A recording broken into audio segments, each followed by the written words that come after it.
Hello and welcome to the People Do That podcast. I'm Tim Vasquez, restaurant owner, author, and unflexible yogi. I'm Brian Reid, professional baseball scout, horror film producer, and I'm currently dealing with great hair. And I'm Nick Farr, corporate sales vice president who doubles as a Food Network star. On this podcast, we're going to talk to people that do epic shit with their lives. These are people that are good at life. We will talk to life coaches, sports broadcasters, fitness experts, Marine special ops, and even someone who became a doctor after the age of 50. Because you know what? People do that. People do that? People do that. Well, I give you just a little bit, I don't need a lot. Open up your heart, show me what you got. The sugar tastes sweet, coffee in the pot. Now give me just a little bit, just a little bit. Yeah, now. I have to tell you guys a secret though. I'm 47 right now. I don't really know what I want to do.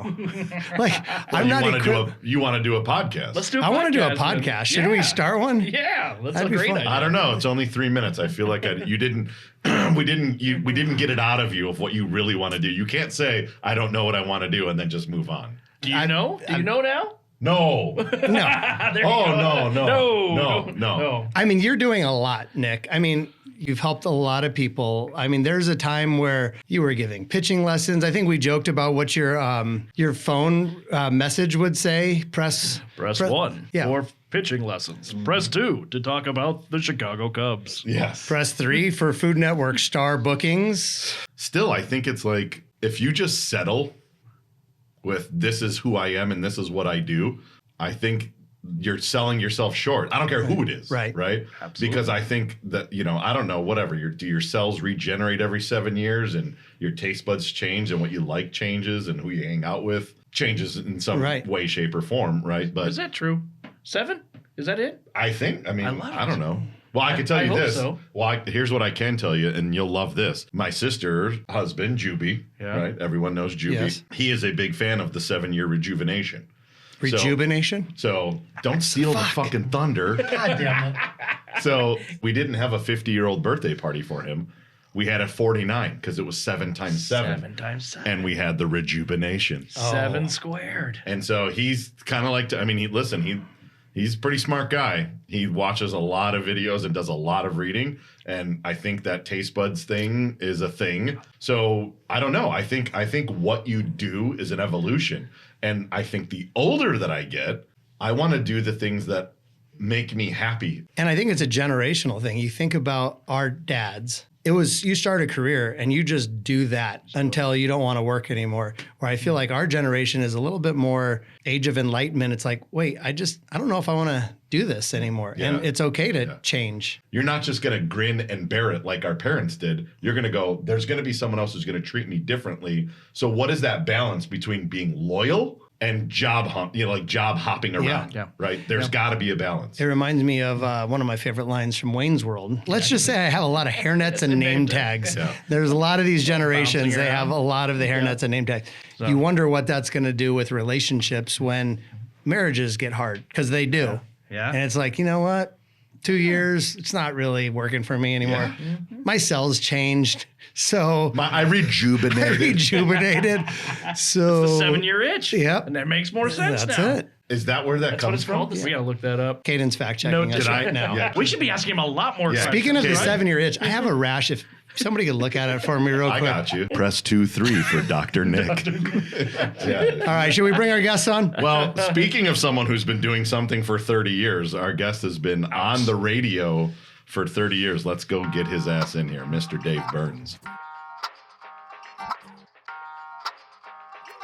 All right, it's time to bring on our guest, and I have the privilege to introduce him. Dave Burns is an absolute legend in Arizona sports radio, and he is nearing 30 years on the air. He has done postgame radio for the Phoenix Mercury and Arizona Rattlers. He was a longtime voice of Diamond Talk and the 620 Sports Line. Dave is a Phoenix native, so he has seen all the highs and lows of Arizona sports. Dave is a Capricorn. He enjoys long walks on the beach. But for the last 12 years, Dave has anchored the coveted drive home time slot from 2 to 6 on Arizona Sports Radio, where he co-hosts with another legend in Arizona sports, John Gambadoro, on the Burns and Gambo Show. We are truly honored that our good friend Dave could make time to speak to us today. Boys, I give you the Dave Burns. And the first highlight that you say is the Rattlers and Mercury. I was building up. I was building up to the future. I was gonna say, so he asked me, Tim asked me for a bio, right? And I'm like, man, what haven't I done? So I just started like listing off all the stuff that I've done. I'm like, this is how long I've been in this business. This is how long I've been doing this.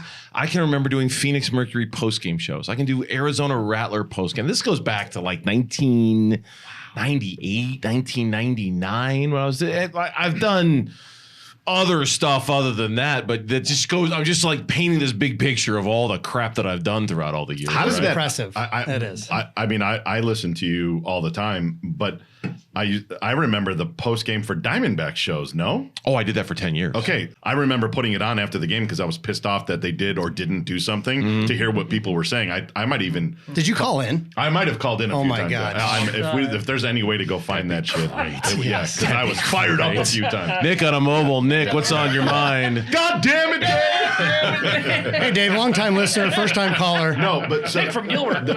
but Dave, honestly, I mean, we've known each other for a long time now. But when I looked at this, I go, didn't know. This is what I want to know. You said Mercury and Rattlers. Oh, yeah. How do you get approached in the industry to go, all right, Dave, we got the Rattlers like post game show. What happened? What actually happened? And then are you a young guy like, hell yeah, man? Or are you just like the who? He's sports boy Dave, right? Sports boy Dave. Sports boy Sports Dave. Boy By the Dave way, from by the way, KNIX, yes.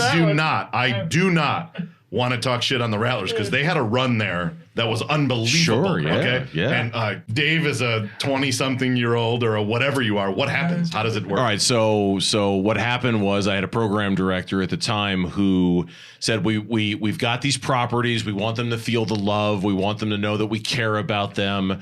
I want to do post-game shows for these and you're on the list. It wasn't like a do this or else kind of thing, but it was basically a do this or else kind of thing. And I was young enough in my career and it was early enough in my time at the station where I was like, all right, that's what the boss wants me to do. That's what I'm going to do. So Mercury post-game shows and like all of those sports, they all have a place. They all have a niche. They all have a fan base. So I don't want to disparage anybody, but it was challenging to say the least at times to like, especially when you're not getting calls. A post-game show is all about calls, and if you don't get anybody who's calling in wanting to talk about whatever it was that Cedric Bonner did that night, or then you're screwed. It was just Calvin Calvin Schneider's dad. Just it was just now you're doing a show for the family, right? And like for the employees of the arena who are driving home, and that's no good. So when you're a young broadcaster, man, they say, here's a microphone, talk into it, you do it, right? And you don't quibble about what it is that I'm talking about or what you're asking. Wait a minute. And at the end, all that experience makes you all the wiser for it. I do have to say, we are 4 minutes into this, and I started by talking and hearing my voice. And then when you hear his voice, It's different. I don't want to talk anymore. But I've voice like that. already learned. So I was afraid to get close to the mic. Oh, no, get right on it. See, I'm going to start getting This right is- up on yeah. it. I'm gonna Get get on there. get right on I'm it. gonna get on that. Get right on it. That's called Thursday night. I get right on this Right bad boy, there. man. So that's Okay, see, good that, to know. We learned. Yeah, Learned something already. We already learned. How do you determine the ratings for this type of show? Do you show up the next day and they go, "Congratulations, you got 86 people"? Like, or what? How does it work? Because a broadcast like that isn't about the ratings. A broadcast like that is about taking care of your partners. You know, we're partners with the Suns and back then this is the mindset. So we're partners with the Suns and the Mercury. Hey, we're gonna do a post game show here. We're partners with the Rattlers. It was never about the ratings. It was never about how many people were listening necessarily. It was just the symbolism, if you will, of, hey, we're going to do this for you, you know? And so I don't think I ever once got called into the boss's office and said, man, your ratings for that Rattlers postgame show, they were just terrible. Nobody was listening. That was never the goal. The point was just to, we got a partner, let's take care of them, and let's do a postgame show. Okay, so then what about just like the morning drive or afternoon drive? Does that different? Like, are they then grading you on ratings or ad dollars, or how does that? Both, yes. I mean, it's revenue, it's ratings. ratings. It's, better ratings lead to better revenue. Better ratings lead to like national revenue, where if you're a top 3 show, you get these national advertising companies, they'll just buy you no matter what, and because they just want to know that the ratings are there. So, oh yeah, we're very cognizant all the time of what our, not on like a day by day or week by week basis, but every month or so we get the ratings on how we did, how we're doing, what demos we're lagging in, what hours. We can break it down by segment. Hey, this segment has been poor, or this hour hasn't been very good. Let's get that back. Right. And you just learn these little things about your show. And there's, 1 month it could be your 2 o'clock hour is not very good. 1 month your 4 o'clock hour could not be very good. So you get all that feedback, and then you you just try to do the best you can to stay on time with your breaks, stay timely with your topics, keep it light and informative and moving. Talk, play the hits, right? Talk about the things that people want to hear the most about. It's kind of like a music station. You got a hit song, they're gonna play it once an hour. And if you're listening to the radio show for 4 or 5 hours, you're gonna hear that song again and again and again, but you keep playing it because that's what they're going to jump in for 15, 20 minutes. They want to hear that song, right? People jump into my show. They want to hear Phoenix Suns, the latest gossip. They want to hear the Cardinals and what's going on with DeAndre Hopkins. You got to play the hits. That's how that goes. I've been listening to Arizona sports since probably like 95, going to college. And it was like Jim Rome and, a lot of those guys back then. But I remember the afternoon drive, it changed a lot. There were partners changing left and right. I mean, for you and Gambo to be from 2011. 12 years. Yeah, 12 years as the same partnership on Drive Home. That's a long time. It's crazy. That's a long time. I think Doug and Wolf, they were together for, 13, 14 years. Were they? So Gambo and I are coming up on matching his run with Mark Asher, which was a long time. Yep. And we're kind of coming up on Doug and Wolf's record. I mean, if that's the word you want to use. Record? Yeah. I mean, I don't know if anyone's keeping track of it like that, but I am.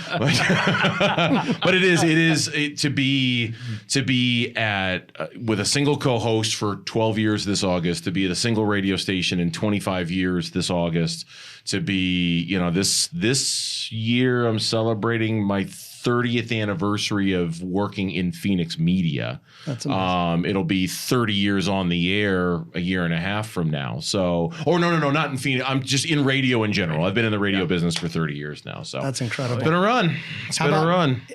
Is it similar, like you working with Gambo every day for 4 hours? Is it like a marriage? It's a marriage. Yeah. It's a marriage. I mean, that's probably more time than you spend with your wife. More quality time. Yeah. I mean, like in terms of, not, hey, honey, how you doing? And I'll peck on the cheek and let's go to, go to sleep kind of thing. You're talking for 4 hours. Yeah. And because of that, it's gotta spring from respect, and it's gotta spring from a commonality of what our goals are and where we're trying to go. And like any relationship, you're not going to see eye to eye about everything, but like every relationship, it's all based in compromise, and it's all rooted in kind of the fundamental idea we're all trying to get to the same destination. We might differ on how we get there, but I'll bend to your ideas, you'll bend to mine. We've got a producer, we'll bend to his. It's this collaborative thing to try to get us where we want to go. And I mean, I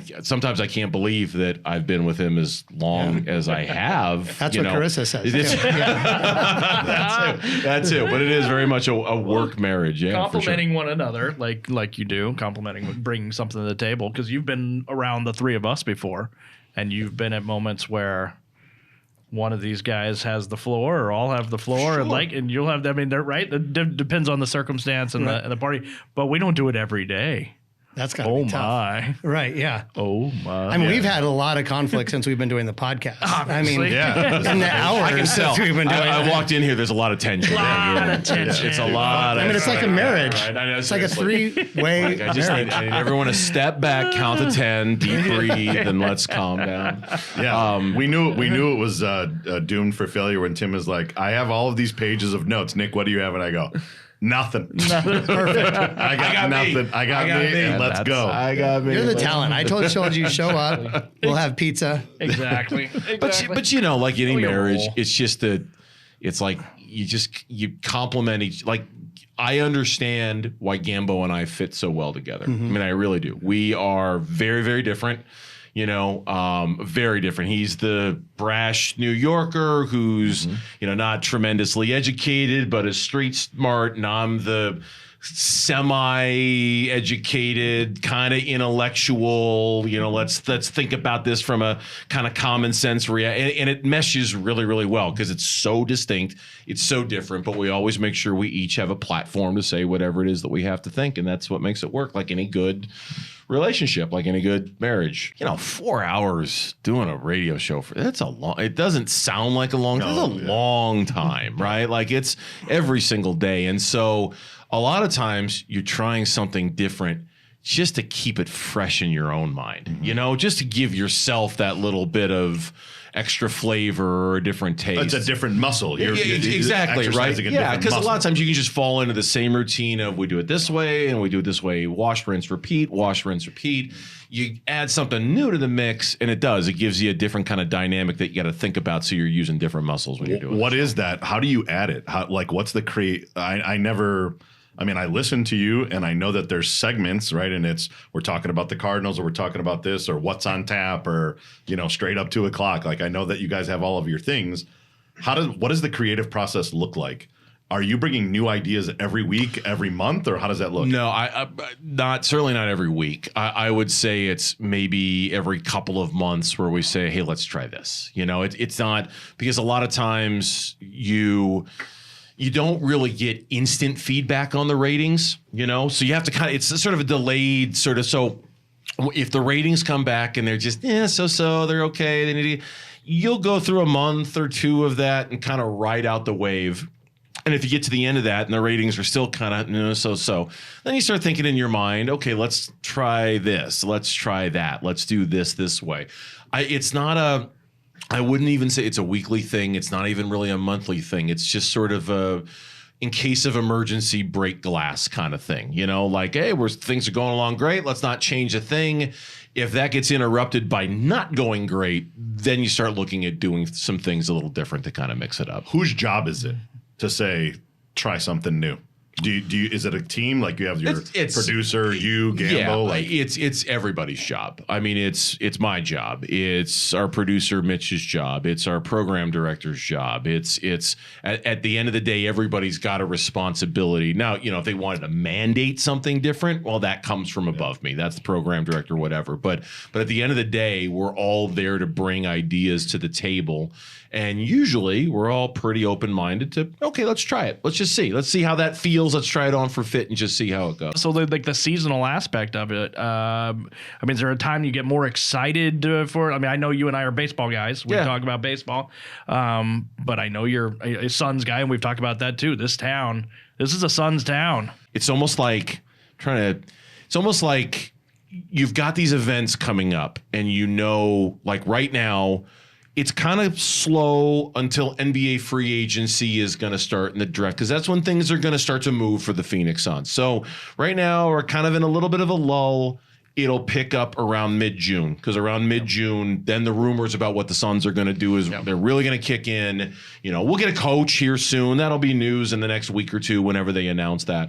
But then you get through that, and it's a little lull. And now it's training camp. Okay. And now we're talking about training camp. And then you get a little lull, and that's, now it's the start of the football season, right? And you just have to like island hop from big story to big story and hope that there's enough in between the big stories that it gets you through until the next one, right? Because I know a month from now, Suns off season, Chris Paul, DeAndre Ayton, how they reshape their roster, it's going to be huge. It's going to be fun. Every day is going to be awesome. You know, there might be some lulls in between, and you just hope to kind of get through that as best you can.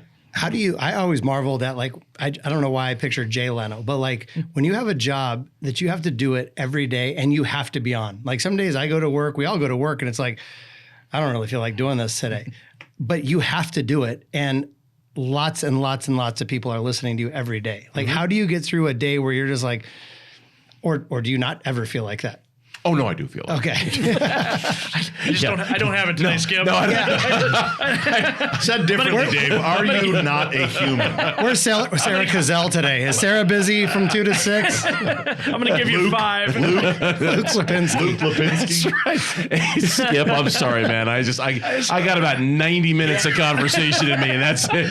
Go to the righty, man. I'm done. Go get I'll get you to 3:30, and then after that, I'm toast, man. I got nothing left. How do you do it? You just do it. It's just because at the end of the day, no matter, and a lot of that feeling sinks in like early in the day when you're looking at stories and you realize there's not much there, you're tired, you're not really in the mood. The one thing that I have found is universal about doing this is that no matter what mood you're in, no matter what's going on or what's not going on or what's going on in your personal life, you yell straight up 2 o'clock and you crack that mic and you start talking into it. After all these years, I swear to God, guys, I still get that adrenaline. That's awesome. And it kicks in. Love it. And it's just like bang. And when it's there, you go, okay, I got this. I'm fine. Amen. Now it fades, and usually by the 5 o'clock hour of the show, okay, maybe I'm starting to feel a little. But for those first few hours, there's nothing.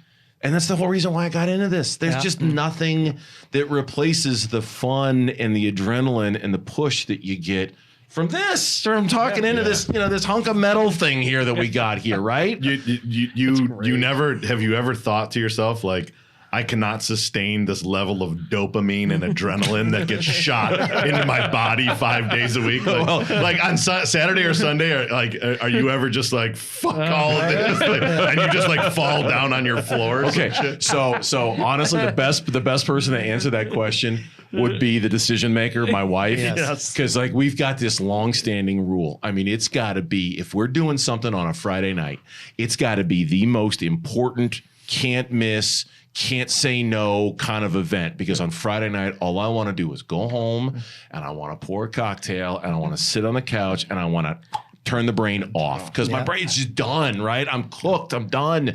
And usually at the end of every show, I feel a certain measure of that too. But at the end of the week, after you've done 20 hours of live radio and you're constantly thinking, constantly on. You can't zone out. You can't daydream when you're on like all that stuff that people do when they're sitting in a cubicle or in their car driving to and from sales calls. You can't do any of that stuff when you're on the air. It's mentally exhausting, and you get to the end of the week, like unless it's, hey, hon, we got this party to go to tonight, and we just can't miss it. All right, fine, I'll strap it up and let's go, right? Like I'll do it. But more often than not, Friday nights are home, couch, gin, tonic, sushi, mindless TV, and in bed by 9:15. So that's a no for Jackson Reid's grad party on Friday night, man. It's a no. I accept. That's a hard no. We'll send it out. That's hard. So your preparation doesn't start an hour, 2 hours, 3 hours before the show. No. Your Sunday notepads, like how do you do it? It's honestly, I love football. It's one of the things, and I say this with all delicacy that I can. It sometimes, honestly, I hate it because it is Sunday is just a full work day. I mean, it's just from the minute the first game is on to the minute the last game is over, and even beyond that, you're just cramming everything because the next day, and even during football season, it's the Tuesday and even the Wednesday after that. All of that football knowledge that you're putting in your brain at some point is going to find an avenue. It's gonna come out, and so it's like studying for a test. You study and you study. Like Cardinals game, I'll watch a Cardinals game at least 2, sometimes 3 times, just to remember everything that happened, the order that it happened, kind of the sequencing and how it happened and what set up this play and all of that stuff. It's super intense. It's super exhausting. Sundays are like, I don't ever just go to a friend's house and watch a football game. I know. I just don't do it. I just don't do it. Like the Super Bowl. Forget the Super Bowl, right? Like it's like with Super Bowl parties. We don't do Super Bowl parties because you just never know. Hey, remember that play in the second quarter where you got to be able to know that stuff. That just shows you don't stay in this business for 30 years not working at your craft. Like you're constantly shaping and working your craft. Is it in your brain to go, I can't have that type of slip up mentally. I got to be able to say, yes, and I did review that, or I did see that, and here's what happened after that, or like what's your thought process? It's never that. I mean, you have to prioritize, right? So you have to know it's you're just playing the odds. Okay, what are the chances that we're going to talk about, Derek Carr and the Raiders, or Derek Carr and the Saints now, I guess, against the New England Patriots? The chances are really slim that that's going to take up even 2 minutes of our time on it. So you prioritize. Okay. You go, okay, here's what I know is going to be important. I know the Cardinals game is going to be important. I know the NFC West games are going to be important. I know the main games for the week are going to be important. And I have to know just enough to know that I could sustain about a 6-minute conversation about that game or that moment on the air if I had to. But then I also know if there's a game between the Houston Texans and the Indianapolis Colts and it was 6-3, chances are we're not going to have a conversation about that. I'd love to sit here and tell your audience I'm watching every single game all the time, and I'm constantly watching I'm not. I mean, there's way too much to I mean, like every baseball game, every NBA, nobody's got time to do all that stuff. Are you texting Gambo on Sundays? Like, would you guys like do some work stuff on Sundays too? Or every now and then, but not very often. I know he's like I never have to worry about him watching the game, doing his homework. He never has to worry about me. Like, that would be the worst thing in the world is to have a co-host that you don't trust is doing the work that you're doing. I never have to worry about that with him. And I think if he were sitting here, he would tell you that he never has to worry about that with me. You're always doing the Dave, work. I know Tom Dillon, the legendary Tom Dillon, he had an impact on your career. Say he had not crossed paths with you. You don't go into Arizona sports radio for 30 years. What would you be doing right now? Oh boy. Well, I was going to be a lawyer. Really? That's what I had. So I was always a real super like intellectual kid. And back then, it seemed like if you were super smart in school, you either became a doctor, an engineer, or a lawyer. Right? I had no interest in going to medical school. I had no interest in the engineering, and the math was too much even for me. And I'm like, all right, I'll be a lawyer. So I'm at U of A. And I'm sitting in my dorm room and I'm ditching a class. And it's halfway through my first semester, right, at U of A. It's like a pre-law class. I'm like, the hell with that. I don't want to go to that. I'm going to sit here and watch. This joint looks a lot better anyway. Let me know when we get to the real law stuff, not this pre-law stuff. So I'm sitting there, no comment on that. I'm sitting there and I'm thinking, okay, this is awful. I'm 19 years old. If I don't even want to go to the class, how the hell am I going to go to work when I'm 40? What would get you out of bed right now to go to school to learn how to do? And I thought, I either want to be a movie director or I want to be a sportscaster.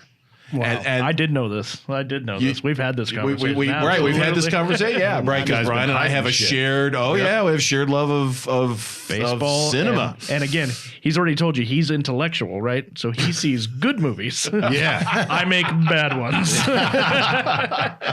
So I'm like, I either want to be the next Steven Spielberg or I want to be the next Dan Patrick.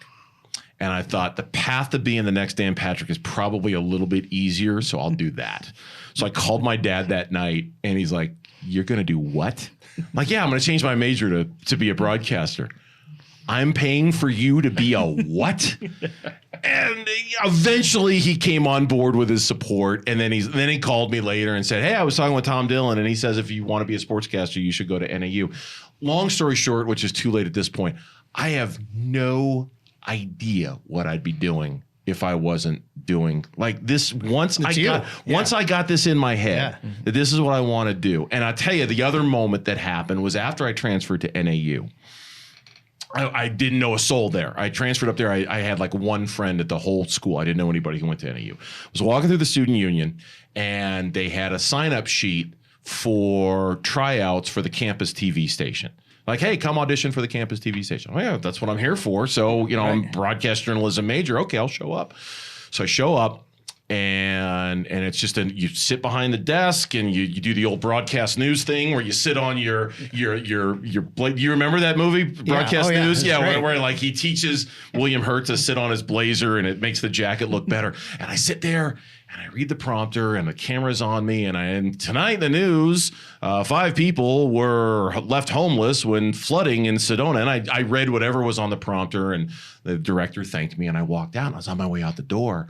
And one of the student news directors or station managers chases me down in the hall and says, "Wait a minute. You mean to tell me you've never done that before?" I said, "Nope, never." "You've never read to a camera before. You've never read the prompter before." And I said, "The most I've ever done, honestly, is I read from the Bible at my church for, the whatever, the sermon or whatever." He's like, "All right, you got the job, man. Whatever you want to do. You want to be our news director, our news anchor? You can be our news anchor. You want to be a sports anchor?" So cool. And seriously, the charge of that moment of sitting there reading the prompter, and I just nailed it. Man, I knew it too. I did. I'm like, oh yeah, this. Other than when you ended, "I'm Dave Burns." Go fuck yourself, NAU. God damn it, Dave. It's on the prompter. Burgundy's gonna read it. God damn it. It's great because that charge that I got that day, I still get every day. And it fades, over the course of a show. You get tired, your brain gets a little worn out. But that, when I yell straight up 2:00, I'm so just damn glad to be there because I still get that same charge from when I was a 20-year-old kid trying out at NAU. So this is hard then. What are you going to do when it's over?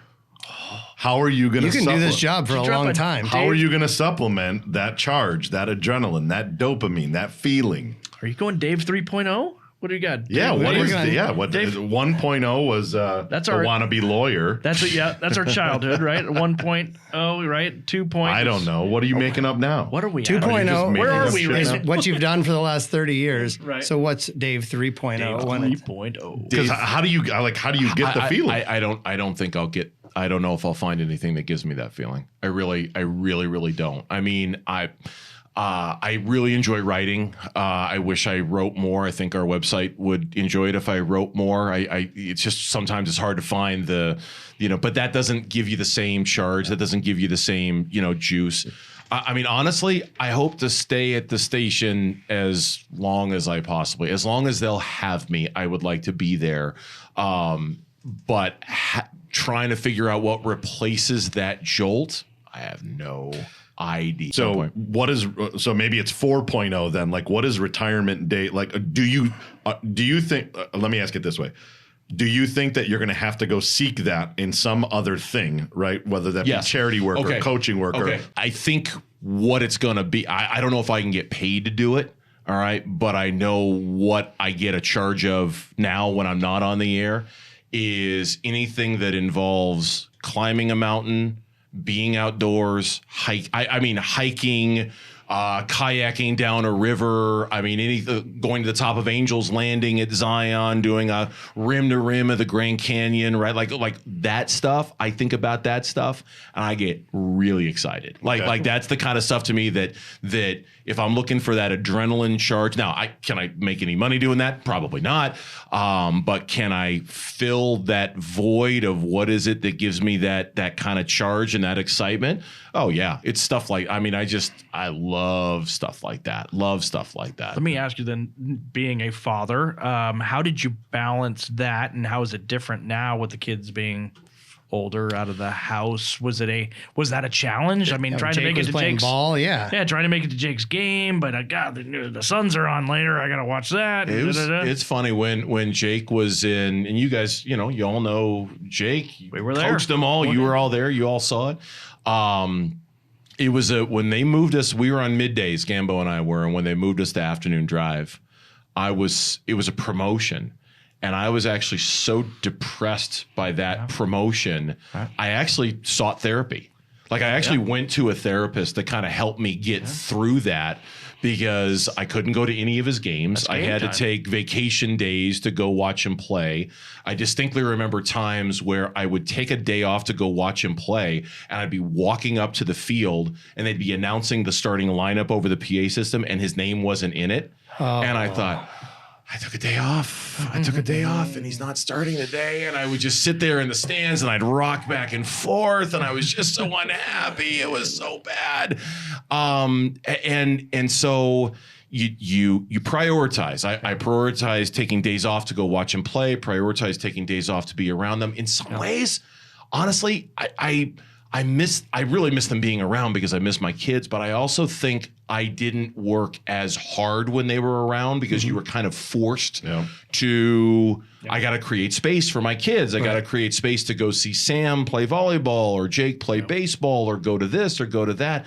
Now that they're grown and gone, like I don't have that sort of built in, okay, I've got this thing coming up that I've got to create space for. And instead, you just kind of fill it with more work. I don't want to do that either. You still got to find your break time. So they were my kind of like built-in excuse to not work, and now I don't have that, so you got to fill that some other way. But that was a really shouldn't have been a rough time for me because we were on from 2 to 6, and it's afternoon drive, and here comes the money. We're an afternoon drive, and all I wanted to do was be at Campo watching my kid play ball, or at Campo watching my daughter play volleyball, and I couldn't go to any of it. I used to get updates on the phone. I used to have to turn the phone off because I didn't want to know what was going on because it would affect me on the air. Like it was bad. It was really not a good stretch for me. Yeah. I did not know that you were in Seattle. Okay. I did not know that you worked on the radio there, and nor did I know that you basically held the story in the city of one of the most famous rock people of all time, Kurt Cobain, the day that he took his own life. So I wasn't on the air in Seattle. I'll try to. So we graduated college, my wife and I, and she wasn't my wife at the time, but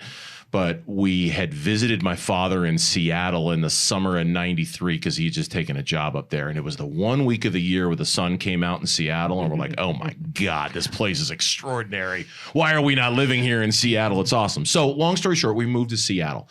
And it took me a couple of months, but I found a job. Not on the air. I was just a board operator, producer, pushing buttons, playing commercials, things like that.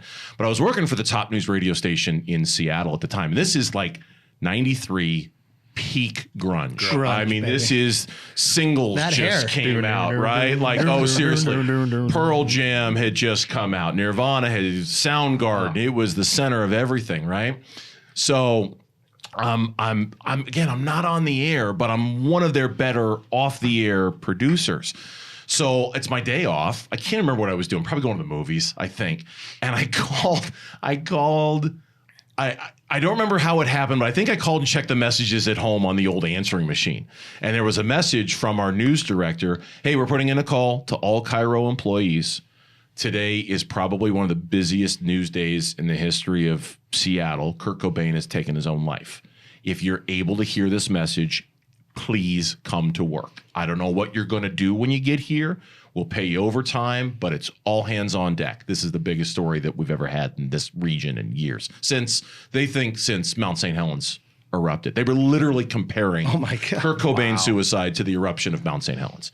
So I'm like, oh, God. So I hung up the phone, drove to work, called my wife and said, I have no idea. And we worked until 3 o'clock in the morning doing what I can't even remember. But that's what I was going to say is, what do you do? You're just helping out wherever you can. You got to cut up a little audio. Let's cut up a little audio. You got to take a phone feed from a reporter in Tequila, take a phone feed, record it, flip it, and turn it into a news, just whatever. They just needed everybody there to handle all that, and to this day, I'm sure they've had bigger stories in Seattle since, but it was nuts. Dave, when you sent us the email, you actually said for KNIX, which is a country station.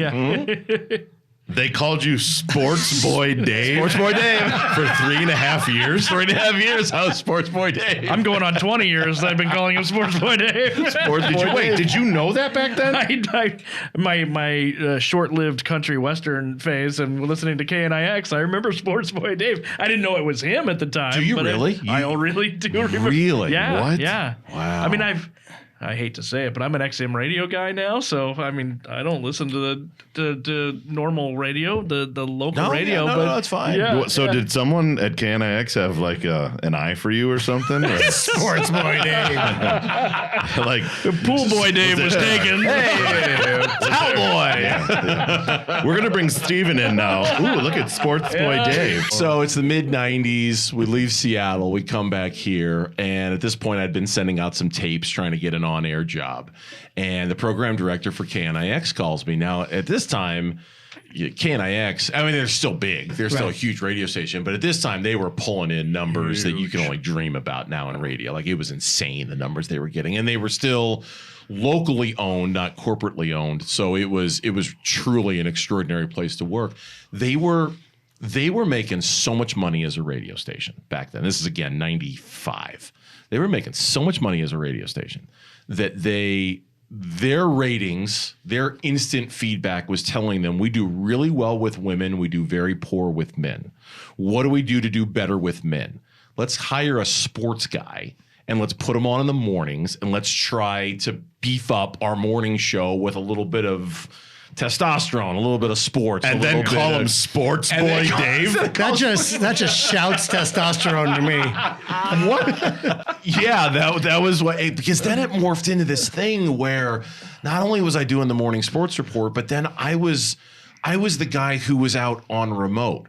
So like we're doing the morning show. All right, let's go check in with Sports Boy Dave and see where he's at today. Well, hi, Steve and Carrie. Today I'm at the Circle K on the corner of 7th Street and McDowell. Oh, we've got all sorts of great giveaways. We got Tim McGraw tickets to give away here. We've got this wonderful contest with our partners at Circle K. Hey, come on by. We'll get you a free cup of coffee and a donut as well. All you got to do is stop by and say hi to me, Sports Boy Dave, here on He still Kid. got it. You know, right? Exactly. And the Mercury got beat 93 to 78. Pretty much, right? And they put me in all these different locations trying to encourage the KNIX audience to come see us. And I think that's where the Sports Boy Dave thing really kicked in, because then I became like a part, okay, cool thing. We can mock it all we want. Garth Brooks, two things with Garth Brooks, okay?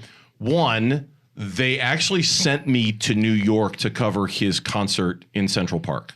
Wow. Let's send Sports Boy Dave and they had a contest where a couple of listeners got to go too, right? Logical choice. So I'm like, I'm in New York and Garth Brooks is playing at Central Park. And then sports angle here, Garth Brooks tried out for the San Diego Padres. I remember that. You remember that? Yeah. And nobody could get an interview with him. Nobody could even get him on camera for like 3 minutes. We called the San Diego Padres and said, this is different. I'm here to talk to him about sports. I'm not here to talk to him about the country stuff, but I'm from a country station. And when he heard those call letters, he's like, yeah, I'll do an interview with that guy for 5 minutes. So I still remember me and my old tape deck. I'm walking with Garth Brooks in the outfield. He's decked out in his Padres uniform, and I'm interviewing him. And I took that tape back to KNIX. Nobody could believe I got it. Nobody could believe I got a one-on-one with Garth Brooks while he was trying out with the San. And this is peak huge Garth Brooks. He's like a so multi-platinum, Everything. He was everything. He was the biggest Chris star in Gaines. music. Yeah. Is that his name? That was his alter ego. Yeah, his alter ego. Yeah. Yeah. Yeah. Oh, those that's are good. yeah. It was. I tell you what, that was a really fun job. I mean, the Sports Boy Dave moniker and all that. That was a. You ever consider calling games? It is. I think doing play-by-play is ultimately what we all want to do. At least not the Gambos of the world, but. We call ourselves the drivers in the industry. We're the ones who kind of maintain the show. Yeah, we steer the ship. I would bet 90% of the drivers out there would love to, because it's pure. Wow. Doing play-by-play is the purest form of broadcasting there is.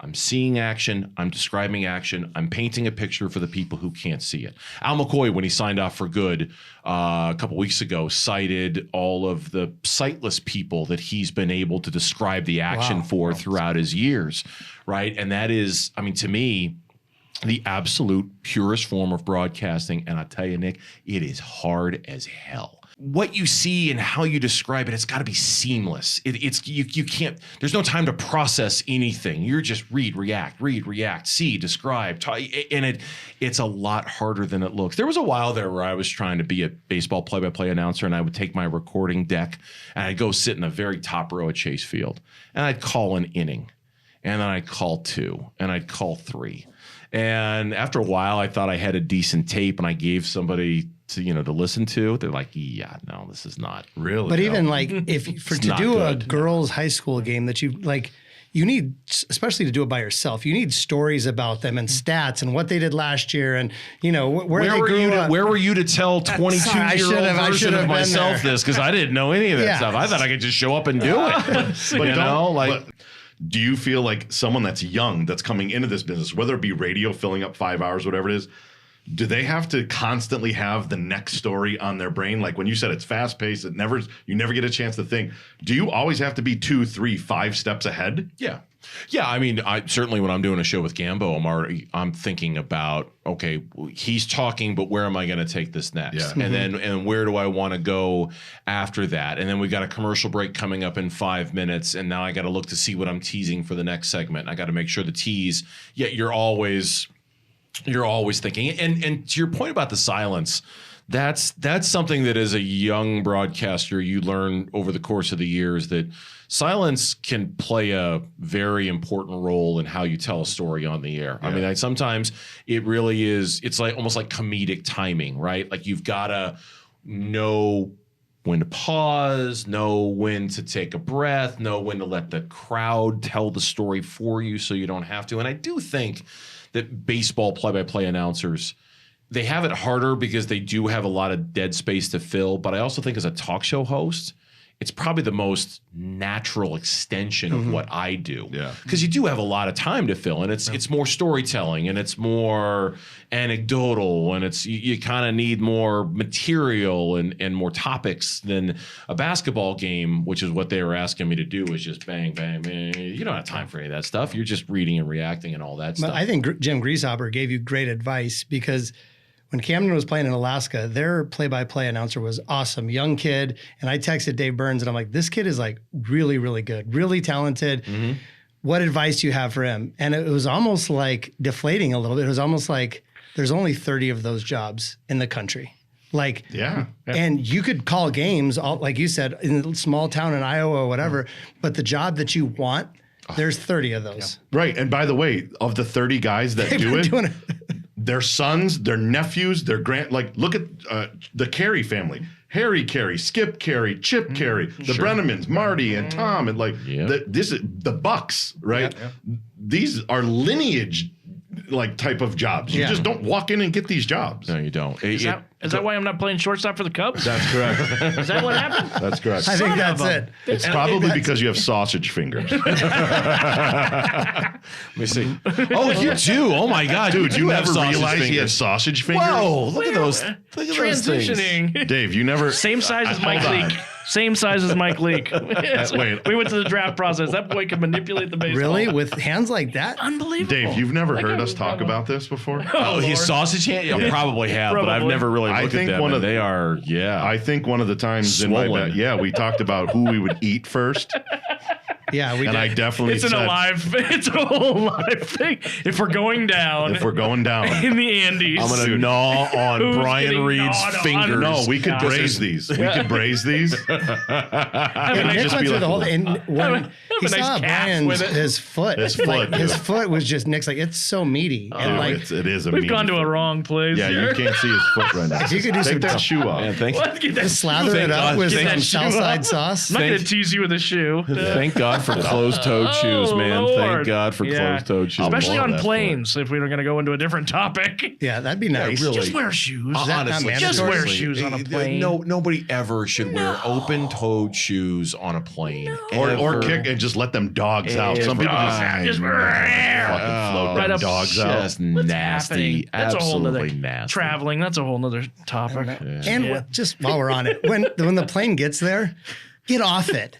When you're sitting in the back and people, it's like finally their turn, and they just start gathering their Yeah, stuff together yeah. then. Just What were you doing while Yeah. row 1 through 20 was grabbing their Yeah. stuff? Ted, look in the pocket. Did you bring their charger? God damn it. God damn it. Oh gosh. How often do you get like recognized in public? Because it's radio. Yeah. But you have a lot of Twitter followers. Yeah, and billboards. you've done enough TV where people, and sometimes I really get freaked out by the people who just hear my voice and they recognize that. Yeah. That's weird. Yes. Like I know that voice. voice. I know that voice. Are you? And they're like, are you Burns? I'm like, it's that part of like when somebody recognizes me, it happens. On the flip side of that, we were talked about with Garth Brooks. I mean, international superstar. People that you have had contact with, either it's on air in the booth or just in passing. Anybody you've been like just blown away with? I'm fascinated by basketball players just because of their size, right? Mm-hmm. They're freaks. They're absolutely they're fascinating. And then you go to the NBA, like and then you go to the WNBA. They're freaks, man. They're these. Do you just like big men? They're superhuman. They're enormous. You can Fascinating. See them my cheap seat's up on the top. I can still see how big they are way down there, man. Yeah. Are you not freaked out by that? I mean, I don't know. Yeah. A bowl, minute bowl. Yeah, no, I guess. How many I guess- bowls? Anybody that's just you like starstruck, mesmerized. Yeah. There's a two-part to it. Go ahead. I mean, lots of guys. Yeah. I think back to the early years of the Phoenix Suns when so Charles Barkley's first year, I'm still in college. At that point I'm the station manager of the campus TV station up there. The first time I'm in a locker room talking to Charles Barkley, it was just, oh my God, I'm here. This That's is him. it. I've arrived, right? I always wondered, like, if you could picture, like, if Mark Grace was the color guy doing D-backs games with, say, you or Greg Schulte or Burnsy, whatever, but like if he could do it on HBO or Netflix, Oh my God. where he could tell his stories Slump and he Buster. could cuss, he could talk about the Slump Buster.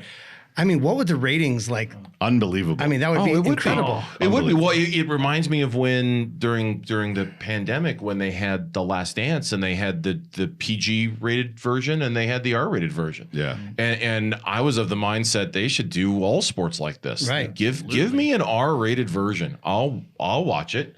Give me an R rated version where I got a play by play announcer and you keep it tasteful, you don't, but who will drop an occasional F-bomb. Like, I think that they want to talk shit about certain guys, but they're on TNT and they can't. You don't want it devolving into Tom Brenneman and the stuff that he said, No, right? Like no. you don't want that, but an occasional curse word every now and then Absolutely. to kind of humanize it. And like The Last Dance with the cuss words left in was 10 times better than The Last Dance where it was all bleeped out, right? Like we all remember that. I mean, this is the first guest that we've had that I've been starstruck to talk to. Of all the guests that we've had, There he is. There he is. I mean, this There is he our first, the fluff. You mean Matt's brother? You mean Yeah, Matt's Matt brother's coming Burns' today? brother. Right Yes. on. We got him. We got him. I waited that hour Yeah, 12. yeah, thank you. Yes. My Tempe firefighter brother, who every time he walks in the room, people are like, "Oh my God, look at him!" Oh my God. Can I tell you a weird story? He hates fire. I probably should have told this, and this Big may fan of water. get cut at the time. But when I was a sophomore at Corona, Yeah. at the end of our sophomore season, they would bring a handful of the JV team up for varsity just for the playoffs. I got to go up. I was like 140 pounds, and Matt was a senior. And I my kid remember brother, him Matt. getting water. And I just looked at his huge hairy calves, and I'm just like, "That is a freaking man." Whoa. And I do not belong here, and I want to quit football. Wait, That could have gone a lot of ways. why did you look at his calves? Because he was drinking water, and they're so hairy and they're so strong. And I was just like, I don't belong at this level. I want to go home. Matt, you're welcome to join us on line 2. Yeah. Let's take a caller, Matt and Chandler. First time, You first sick time. fucker. Okay, next time you see him, look at his calves. I saw him at Jake's love wedding. it. Calves are still Why? on So point. I saw him at Jake's wedding then too. I didn't you know. not see his Oh, I calves? didn't- My niece, his daughter, graduated high school just a couple of days ago, and I went to go give my brother a hug. He's my kid brother. It's like hugging a sheet of rock. I mean, it's just like there's no give, you know, like you hug me, there's going to be give, right? Yeah. You're going to feel Yeah. soft skin You might fall on the other asleep.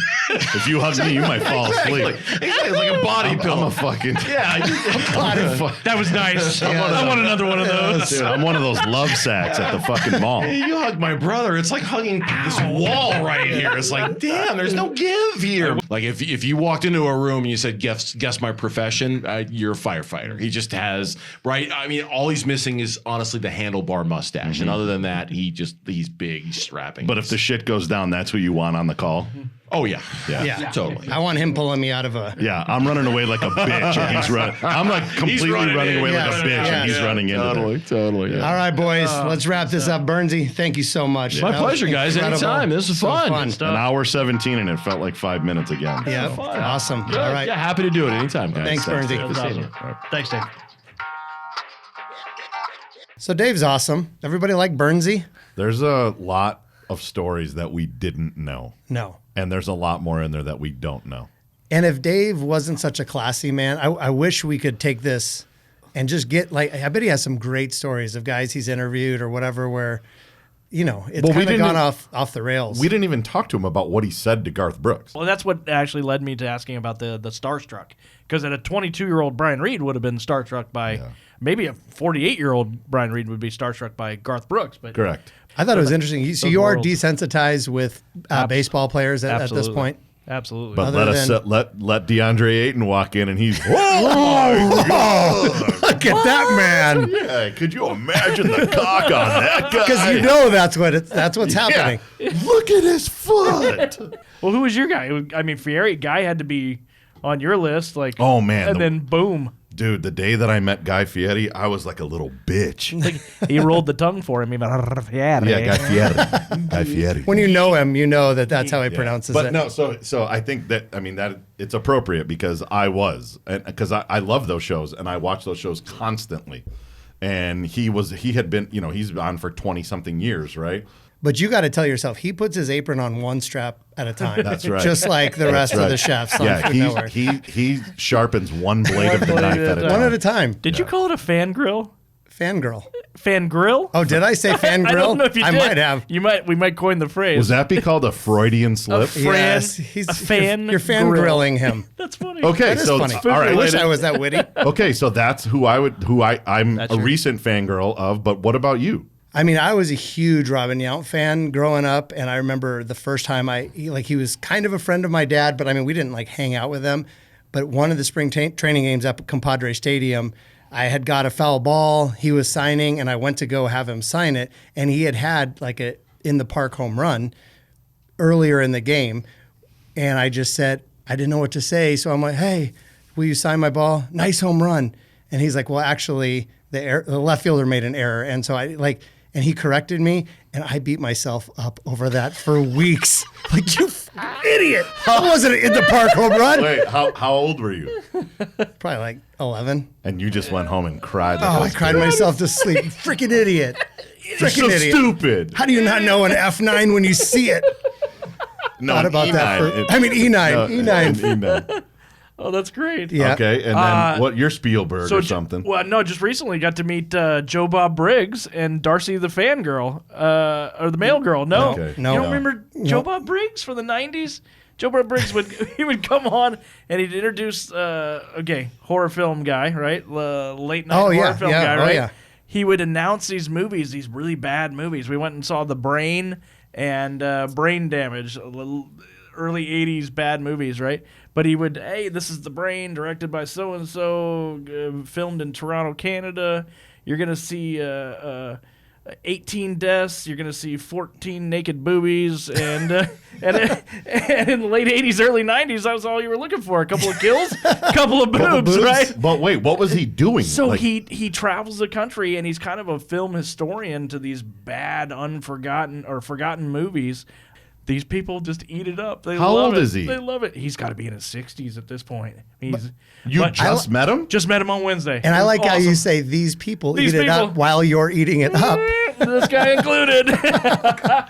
And what is his name? Joe Bob Briggs. Why did you say that like we would know that? Because I thought we were the same age. I thought we liked. We cool are the same age, but that's I thought we liked cool things. I thought we did too. dude.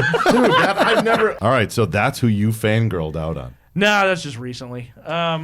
I met DiMaggio when I was about 12 or 14. wow. I feel like that's a bigger one That was- than that- the last guy. Oh my god, I can't even believe. It's close. What, you don't you don't transition from DiMaggio. And this is why we invited Brian Yes. on the podcast. Well, I was 14. Come on, you're a little more impressionable at that time. No. Met him at Wrigley Field. Was told that he doesn't sign autographs. Was with the family. My sister was bored. My mom leaned over, said that guy was married to Marilyn Monroe. She goes, whoop.